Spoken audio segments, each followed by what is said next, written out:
Te doy la bienvenida a Archivos Perdidos.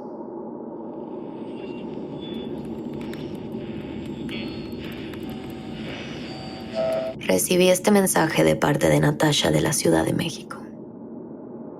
Hola. Buenos días, tardes o noches, dependiendo de cuando estén escuchando esto. Me llamo Natasha. Vivo en México desde hace muchos años, pero nací en Polonia.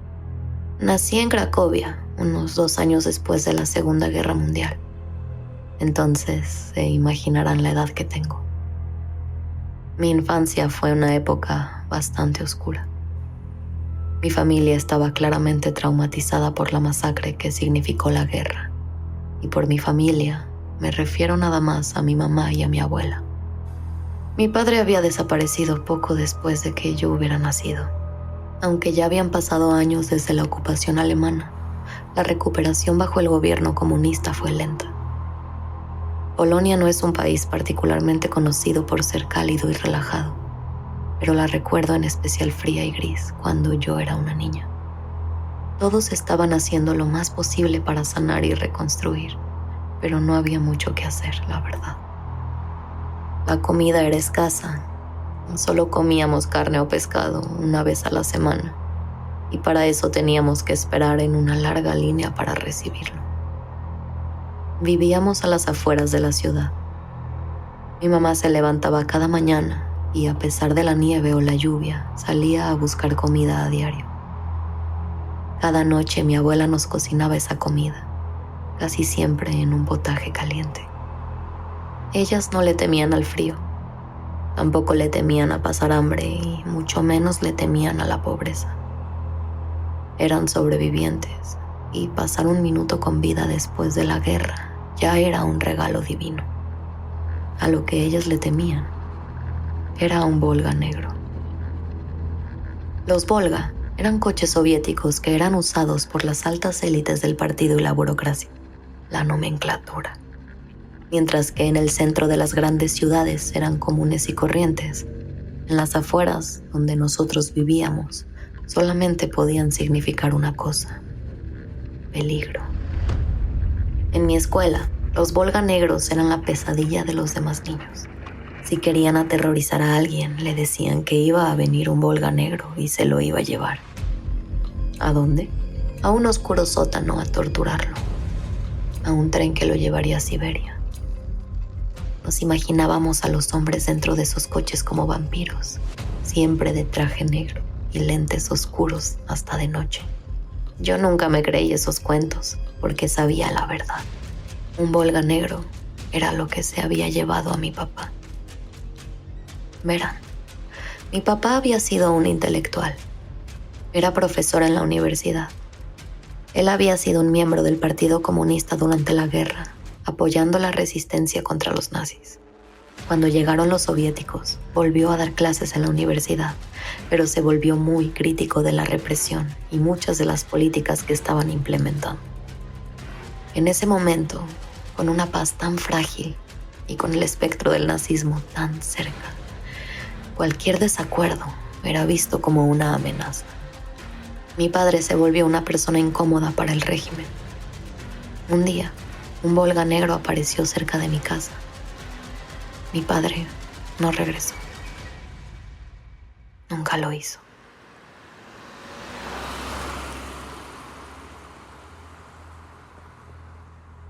Muchos de los altos oficiales, los de la línea más dura, veían la desviación intelectual, como le llamaban, como una enfermedad.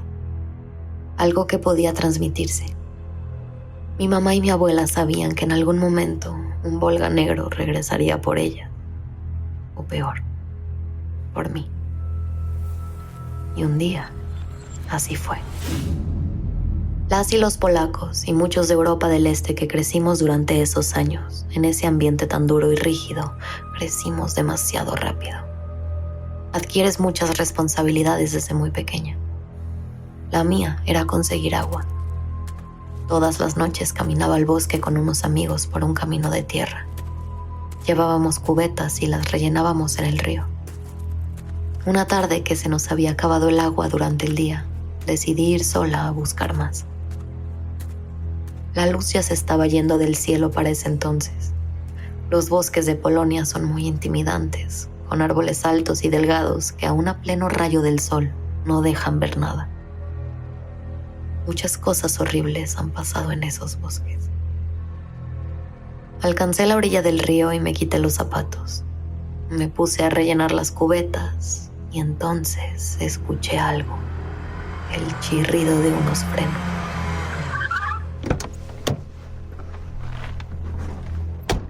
Me quedé quieta y sin moverme. Solo oía el recorrer del río y el movimiento de los árboles hasta que volteé la cabeza. Ahí, a unos 50 metros, en medio del camino, desde donde había venido, había un Volga negro. Segura de que todavía no me había visto, dejé las cubetas en el río y me arrastré a través del bosque. Salí del bosque por otro lado y me puse a caminar de vuelta a mi casa. Fue entonces cuando sentí un jalón en mi trenza. Grité y pateé mientras volteaba hacia arriba. Un hombre con traje me estaba llevando al Volga. Sabía que en el momento que me encerraran dentro del coche, ya todo estaba acabado. Cuando estábamos a punto de entrar, escuché a mi madre gritar. Alguien le había dicho lo que sucedía y salió corriendo de la casa para encontrarme. El hombre, sorprendido, la volteó a ver.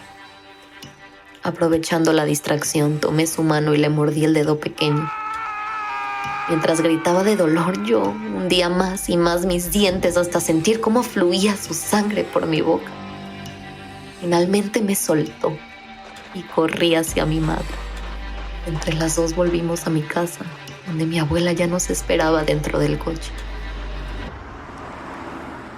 De inmediato partimos a un pueblo cercano, donde vivían unos amigos de mi papá.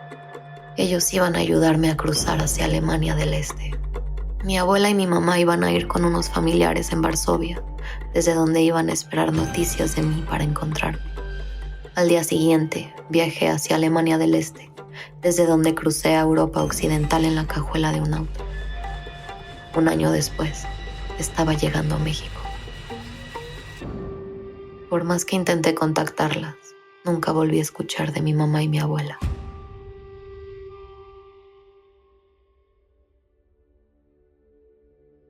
A finales de los años 80, cuando debía de haber tenido 40 o 41 años, logré viajar de vuelta a Polonia. Volví a una Cracovia que parecía que estaba cambiando poco a poco.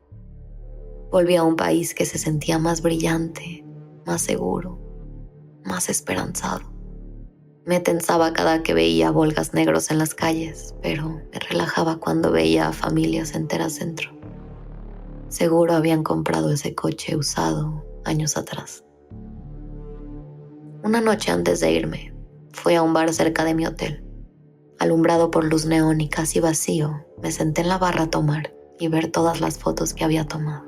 Había intentado buscar registro de mi madre, mi abuela y hasta mi padre, sin suerte alguna.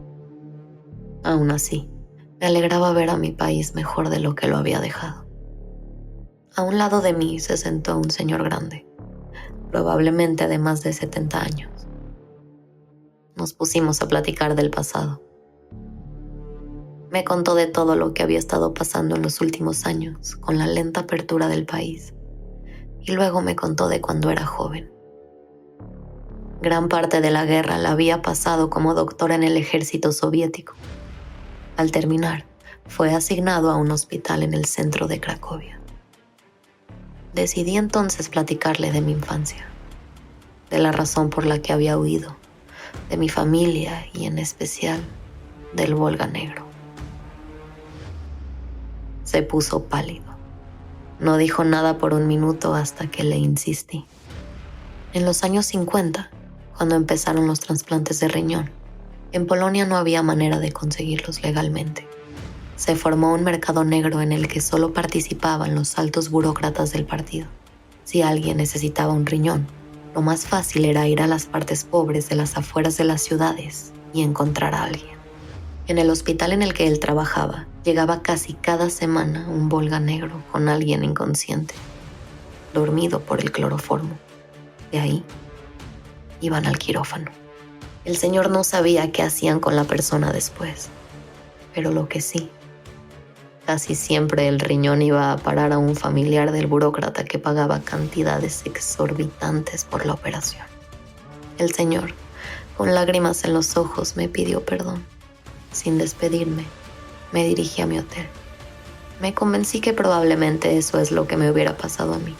Probablemente eso le pasó a mi papá.